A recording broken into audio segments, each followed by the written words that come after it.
Hi there and welcome to another Brickright video. Today we're going to be doing a review of our 2018 Peugeot Boxer van and it's an L3H2. So without further ado, let's get outside and show you the van. Yeah, so this is the van. This is the Peugeot Boxer that I've bought then. So it's quite a long wheelbase, so like a medium high. You can stand up in there, no problem at all. So that's the side view of it. That's the back. Nice looking van. Pretty good.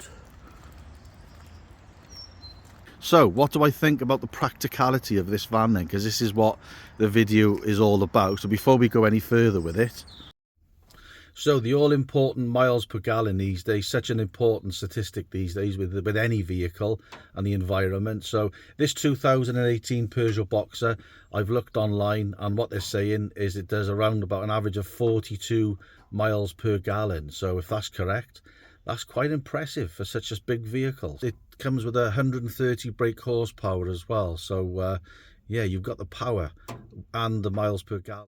So onto the all-important load space in the back now. What you'll find with this van, this L2, L3, the length of it, the load space is around about 3.7 meters, and the width is just over 1.8 meters, and then the volume capacity is around about 13 meters volume. So that's quite an impressive size for the back of this van. So now on to payload. How much does this van carry? So you've got to be careful depending on which model you've got. So you need to check that out with your logbook or your manufacturer or whatever.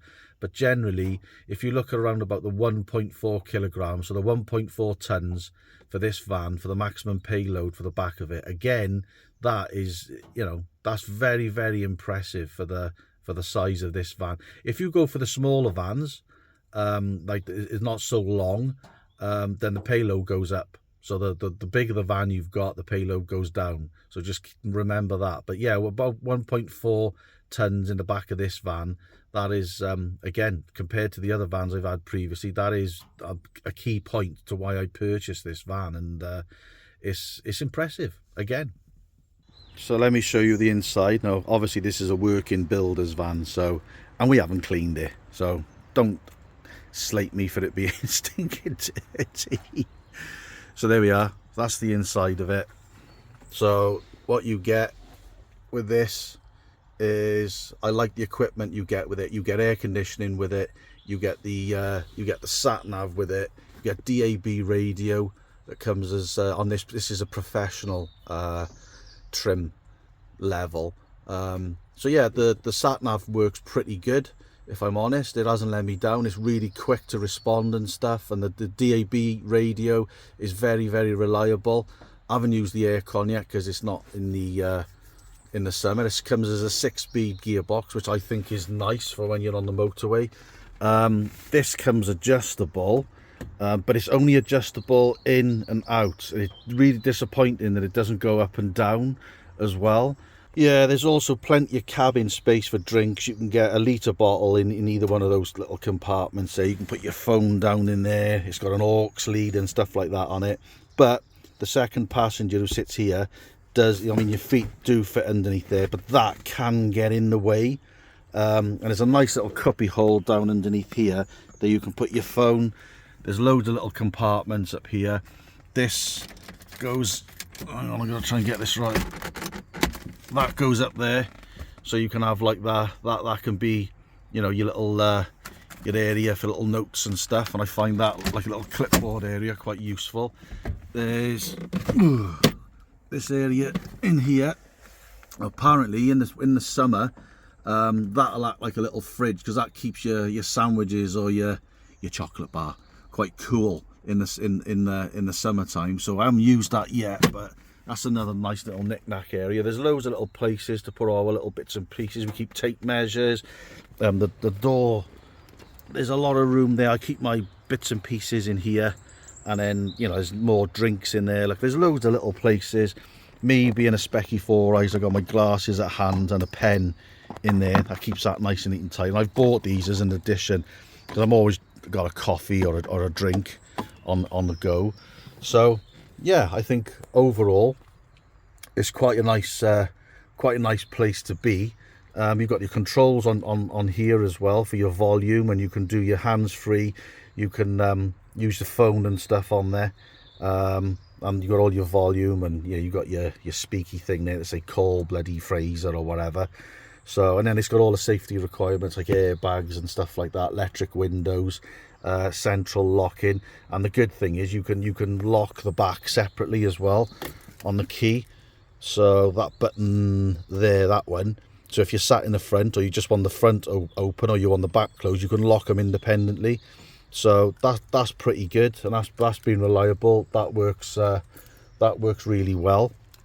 So yeah, also this little stalk here, this one here, that's got the speed limiter on it. So in Wales we've got the 20 mph nightmare speed limits presently. So yeah, speed cameras everywhere trying to rip you off, finding you. So I find that really useful. You just set that really easily to 20 miles an hour, and then the van, obviously then doesn't go over 20 miles an hour with a speed limiter. And it's also got cruise control as well. So not that we do a lot of motorway work, but if you're on the motorway and you want to set the cruise control, and you just want to sit back and cruise in the van, it's got cruise control as well. So I've only used that once or twice, but that's pretty good. That's quite useful. I think my favourite thing in the whole van, which is really weird, and I'm weird, as you know, is this. It's an armrest, and when you're sat there and you've just got your arm there, and you're just holding the steering wheel as you do, like that, and you've got your armrest, and you can use your gear stick when your arm is resting on there. It's just much more comfortable and much easier to drive when you've got that armrest. I find that very, very useful.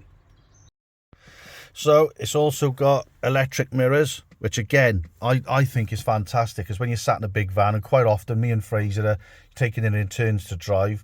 I'm a lot fatter and wider and bigger than what Fraser is. He's only little, so we tend to adjust the seat. So these mirrors get moved quite a lot to adjust for each driver, and you can just do it on this little stalk here. And they're also heated, so if you're icy, then it's got heated mirrors as well. And you can also lock the back of the van from sat inside. You don't have to key fobs in your pocket and you think, oh Christ, where's the bloody keys? You can just come in here for your dinner. Because I've known people, friends of mine, who've had stuff stolen out the back of the van when they're having their sandwiches for their dinner, and they didn't even know. So you can sit in here, lock the back of the van, knowing the back of the van's secure while you're having your lunch as a builder. And I think that is, again, I think that's really, really good.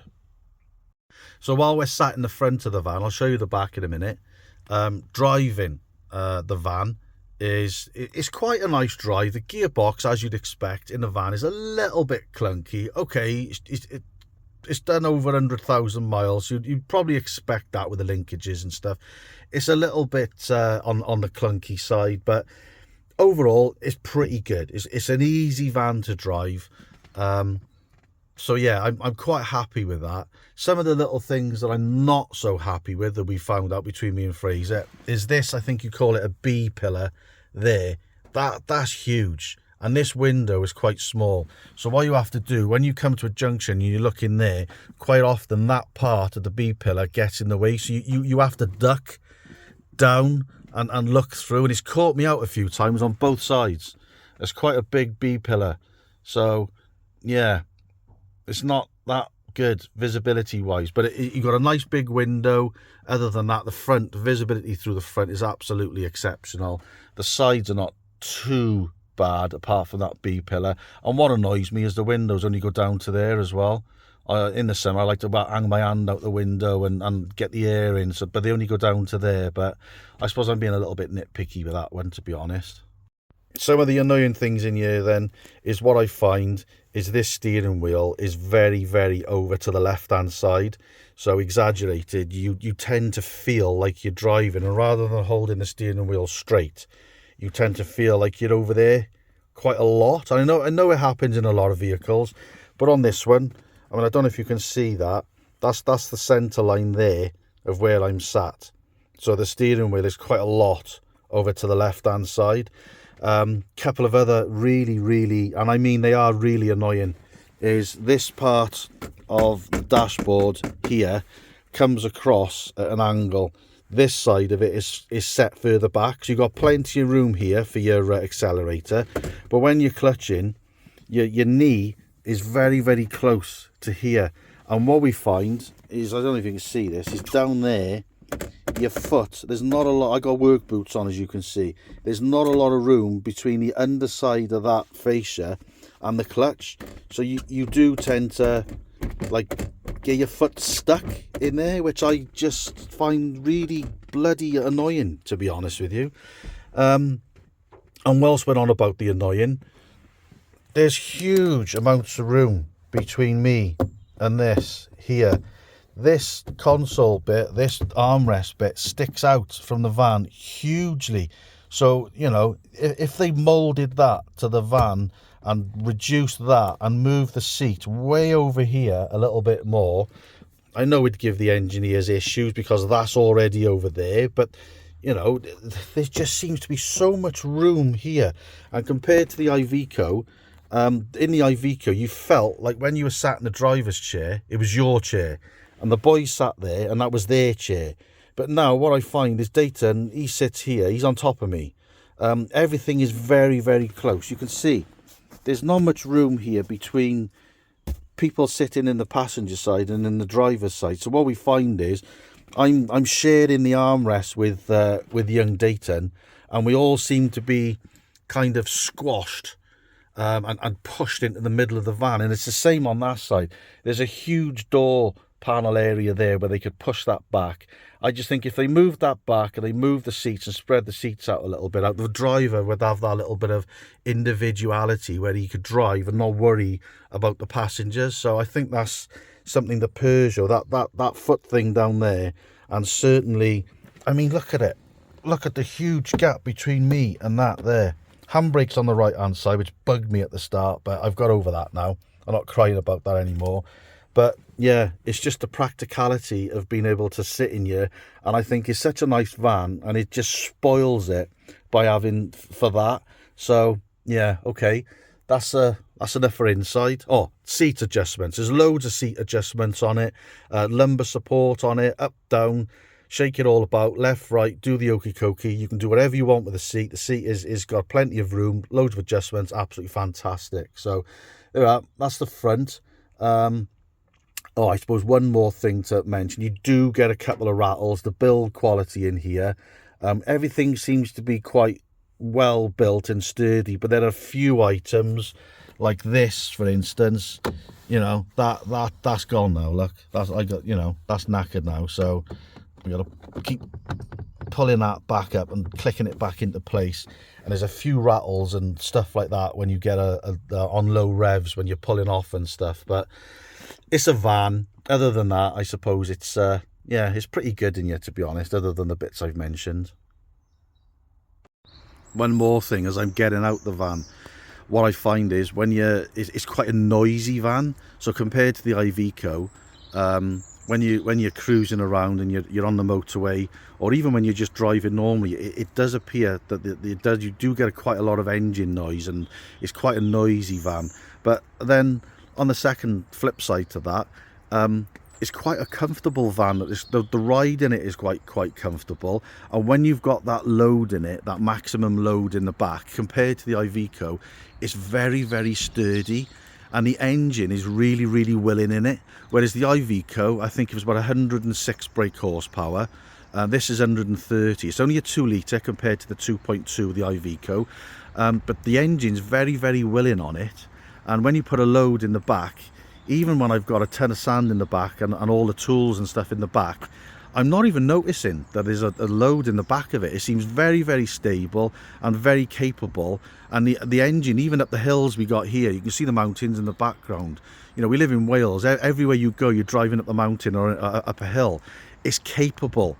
It wants to do it. So that, for me, you know, that's a good thing. Whereas the Iveco, you know, we used to struggle in it a little bit, and you'd have to hold on going round corners and roundabouts because the seat wasn't very supportive in the Iveco. Whereas this one is a lot better, if I'm honest.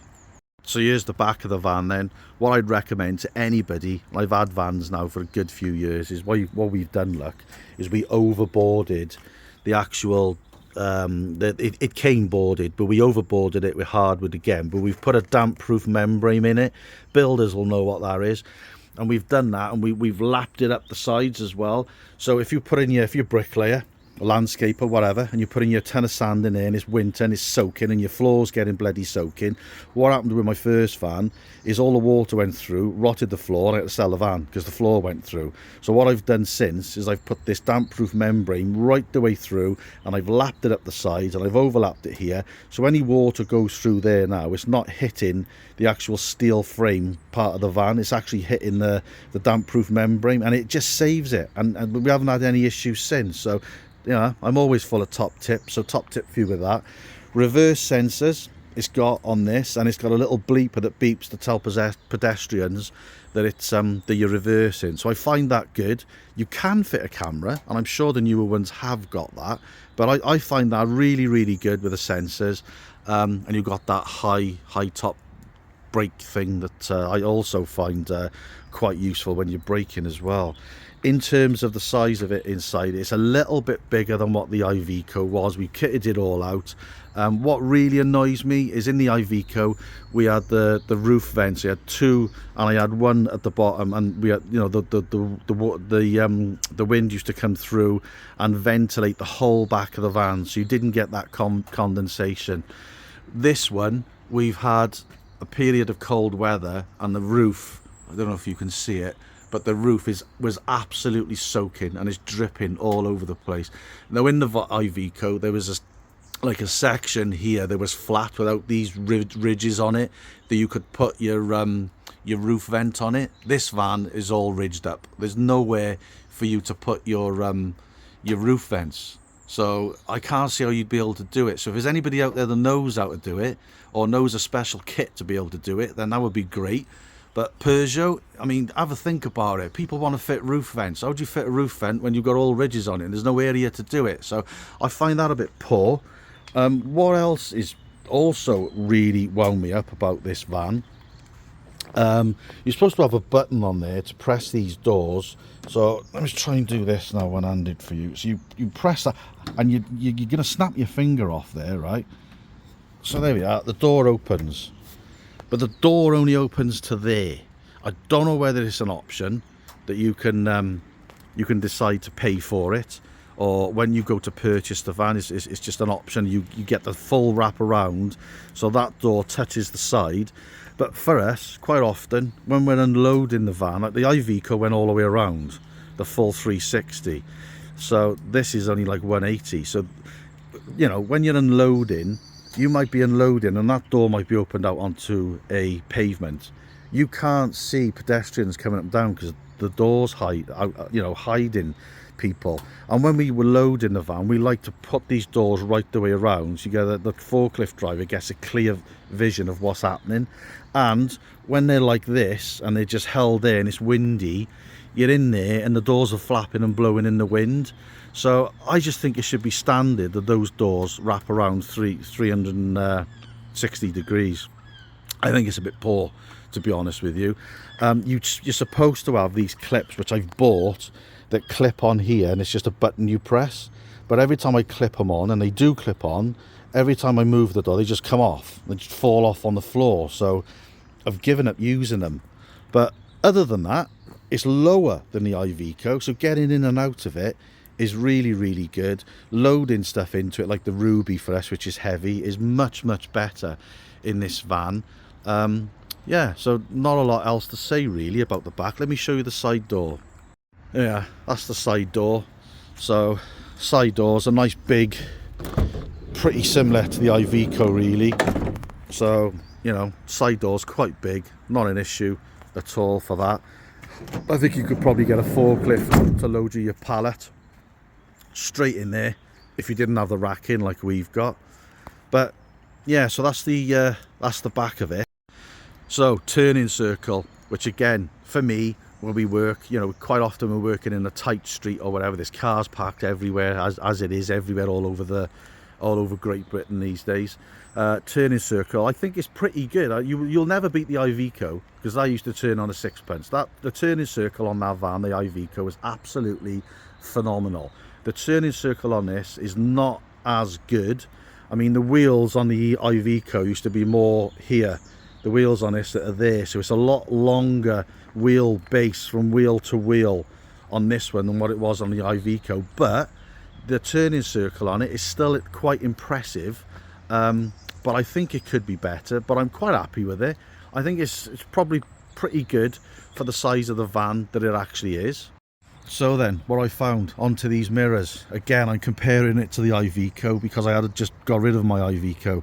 The blind spot mirror on the Iveco used to be up to about here. So from my finger down was the blind spot, and then from my finger up was the actual mirror. This is too small.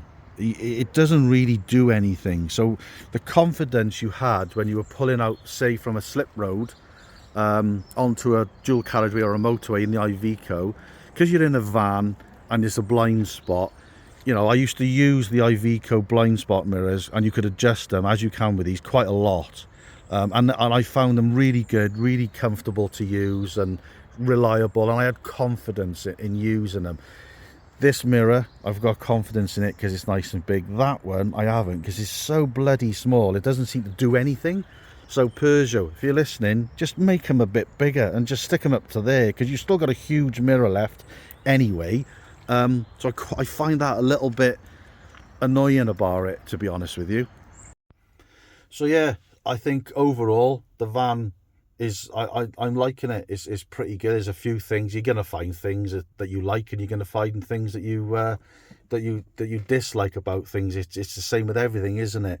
But I think if you're doing long journeys in this vehicle and you've got two people sat next to you, and they're my size, or even if they're a bit smaller, you do feel like you're going to be sat on each other's lap a little bit. Whereas the Iveco, you did have that individuality where I never ever once thought, even with me and Brad, and me and Brad were big guys, like, you know, and even with Brad sat next to me, I never ever thought that his leg was touching me, or his arm was rubbing arms and stuff. But I'm getting that in this. So I think if you're a builder and you're just doing locals and you're doing stuff like that, like we do, I think it'll be absolutely fine for you. It won't annoy you too much. But if you go in, you know, if you're a builder and you're going that long distance and you're traveling up and down the motorway to work, then I think that could get on your nerves. Driving position, I think, could possibly get on your nerves as well, because that is, you know, it's over there a little bit. I do think the seats could be a little bit more padded. The driver's seat seems to be better than the passenger seat, but when I swap, and because I drive to work and Fraser drives home, so when I'm on the way home, that passenger seat seems to be a little bit flimsy with the foam in it, and likewise with the driver's seat as well. So I think Peugeot, again, you know, you could just upgrade the seats a little bit in it, but I'm being a little bit nitpicky with that. So overall, I'm happy with it. I hope the review has helped you if you're thinking about buying a 2018 or a Peugeot Boxer. I think that a lot of them are the same, the Fiat Ducato, the Citroen Relay, and the brand new Vauxhall Movaro, I think it is all based on the same van now, just got similar different engines, I think. So yeah, all in all, I'm happy with the load it carries. I'm happy with what it's doing. We have got an oil leak on it, as you know if you watch our videos. But yeah, if you want to get a Peugeot Boxer, hope it's helped you. Good luck with your van, wherever you buy. Please subscribe to the videos and leave your comments in the comment section below of your experience of owning a Peugeot Boxer. And if you need to ask me a question of anything, then again, leave me in the comments below. Cheers, thanks very much, and see you on the next one.